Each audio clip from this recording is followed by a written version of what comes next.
9 of 1890, the federal government inspector for railway is reaching the site for investigating the causes of derailment to assess the cost of damages and fix the responsibility of the office's official found at fault. The track falling in the jurisdiction of Sakhar Division has been included in the ML1 project under CPAC. The project was approved by ACNIC on 5th August 2020 and included in PSDP 2021 and has been recommended for inclusion in PSDP 21-22. In the meanwhile, necessary track maintenance material has been provided for periodic repair and maintenance of the track. ये तो sir एक इसका official report है जो मैंने वान के सामने रखी है तारीफ के लिए।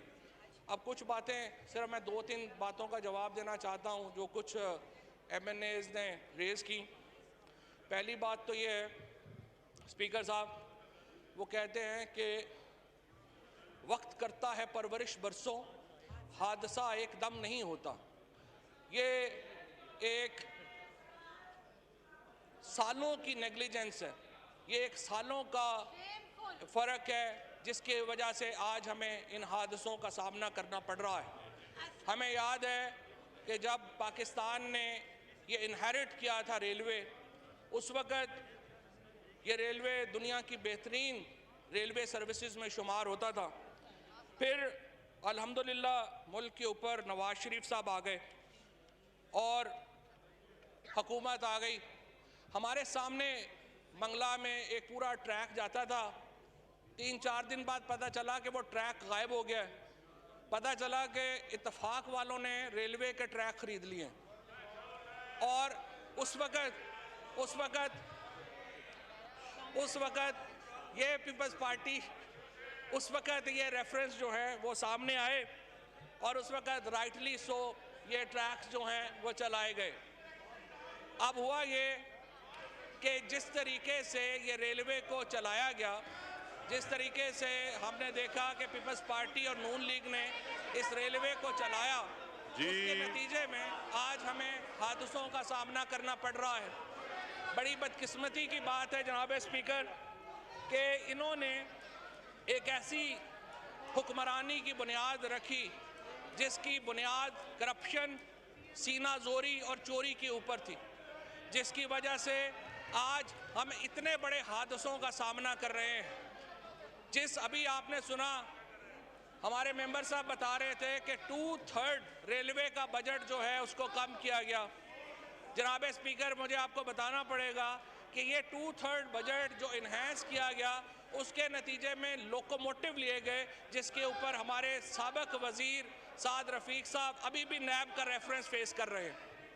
हमें बताया जाता है कि रेलवे का जो बजट है जिसको इन्होंने बढ़ाया, वो रेलवे का बजट इन्होंने बुनियादी तौर के ऊपर उन करप्शन केसेस का हिस्सा है जो अब नैब में शामिल हैं। ये वो हादसे हैं जिनसे हमें गुजरना पड़ रहा है क्योंकि हम पर एक बदतरीन दौर जो है वो नाफिज रहा। बदकिस्मती से हमारे ऊपर एक ऐसे हुक्मरान नाफिज रहे जिन्हें ना अपनी परवाह थी ना कौम की परवाह थी। आज अगर लाहौर में 300 अरब रुपया ऑरेंज ट्रेन लाइन के ऊपर खर्च ना किया गया होता, वो पैसा पाकिस्तान रेलवे के ट्रैक के ऊपर खर्च किया गया होता, तो आज हमें इस सूरत हाल का सामना ना होता। आज अगर इन्होंने अपने दौरे हुकूमत में रेलवे जैसे इदारे को, पाकिस्तान के दीगर इदारों को अपनी ज़ात के इर्द गिर्द ना घुमाया होता, तो आज हमें इस चीज़ का सामना ना करना पड़ता। बदकिस्मती से ये जो लॉस्ट डेकेड था, जिसमें ये जमातों के पॉलिसीज़ के नतीजे में जो लोग हम पर मुसल्लत रहे, उन्होंने किसी इदारे को भी तो पनपने नहीं दिया, चाहे PTB हो, चाहे स्टील मिल हो, चाहे रेलवे हो, चाहे PIA हो। जब आप हाथ लगाते हैं तो पता चलता है किसी में किसी का हिस्सा है, किसी में किसी का हिस्सा है, किसी में किसी का हिस्सा है। और यही वो तारीख दौर है, यही वो तारीख राहें हैं जिनसे गुजरने की वजह से आज पाकिस्तान और पाकिस्तान के अवाम इन हादसों का सामना कर रहे हैं।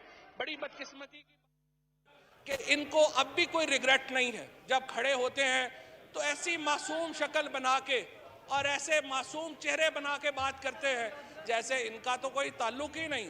ये जो हादसे हो रहे हैं, ये जो जानें जा रही हैं, ये जो लोग हमारे जाने खो रहे हैं। अगर आज इनका खून किसी के हाथों के ऊपर है जनाब स्पीकर, तो वो ये चेहरे हमारे सामने बैठे। आज ये बदकिस्मती है हमारी कि ये लोग आज खड़े होकर इस तफाखुर से ये बातें करते हैं और हमें ये बताते हैं कि किस तरीके से इन्होंने जिन्होंने तबाह किया वो हमें सबक दे रहे हैं कि क्या करना चाहिए। और जनाब स्पीकर, मैं आपसे ये समझता हूँ, इस हाउस के सामने ये बात रखना चाहता हूँ कि ये जो दौरे हुक्मरानी हमारे ऊपर मुसल्लत रहा, और ये सिर्फ रेलवे ही की बात नहीं है जनाब स्पीकर, 2008 से 2018 तक की आप भर्तियां उठा करके देखें, आप देखें कि किस तरह से इदारों को निचोड़ा गया, किस तरीके से आज अल्हम्दुलिल्लाह पाकिस्तान तहरीके इंसाफ ने 60 लोग इदारों के सरबराहान मुकर्रर किए हैं। एक शख्स के ऊपर भी कोई उंगली नहीं उठा सकता कि कोई पॉलिटिकल अपॉइंटमेंट है। यहाँ पर अपॉइंटमेंट्स देखें, ये इसहाक डार साहब हैं, ये उनके अब्बू हैं, ये उनकी अम्मी हैं, ये चाचू हैं, ये मामू हैं, ये अपॉइंटमेंट्स हुई। और उसके बाद जो नहीं थे, जो चाचे मामू अब्बू नहीं थे, वो क्या थे? वो फलाने का फ्रंटमैन था, वो फलाने का फ्रंटमैन था, वो फलाने का फ्रंटमैन था। इसके नतीजे में जो इदारों के अंदर जिस तरीके से इन्होंने भर्तियां की, इदारों को जिस तरीके से तबाह किया, उसके नतीजे में आज हम एक क्राइसिस का शिकार हैं। हमारे इदारे बैठ गए हैं, चाहे वो SCCP का इदारा हो। आप देखिए इमरान खान ने आके क्या किया, इमरान खान का विजन क्या था? हम इदारों को अपने पाँव के ऊपर खड़े कर रहे हैं। हमें 3 साल लगे हैं इदारों को अपने पाँव के ऊपर खड़ा करते हुए। हर ईंट नहीं रखी गई है, हर ईंट के ऊपर ईंट रख रहे हैं ताकि ये इदारे बने। मेरिट के ऊपर लोग लाए जा रहे हैं, कोशिश की जा रही है कि चीज़ें आगे बढ़े, लेकिन ये चीज़ें आगे बढ़ने देने को तैयार नहीं है। आप इनसे कहें कि आइए अदालती रिफॉर्म्स के ऊपर बात करें, ये कहते हैं नहीं पहले नैब ऑर्डिनेंस अमेंड करो। आप इनसे कहें आइए इलेक्टोरल रिफॉर्म्स के ऊपर बात करें, ये कहते हैं पहले नैब के ऊपर बात करो। सिर्फ 10 केस जनाब स्पीकर, अगर इनका किसी किस्म का कोई इंटरेस्ट है, ये किसी चीज़ को कुछ चाहते हैं, तो सिर्फ 10 केसेस के लिए, इसके ऊपर ना इनका कोई इंटरेस्ट है ना इनका कुछ है। और आपने रवैयों का अंदाज़ा लगाइए, आप रवैयों का अंदाज़ा लगाइए कि हमारे सामने आप अंदाज़ा लगाइए कि जब सानहा होता है, जब हम बात करते हैं, उसको सुनने को तैयार नहीं है।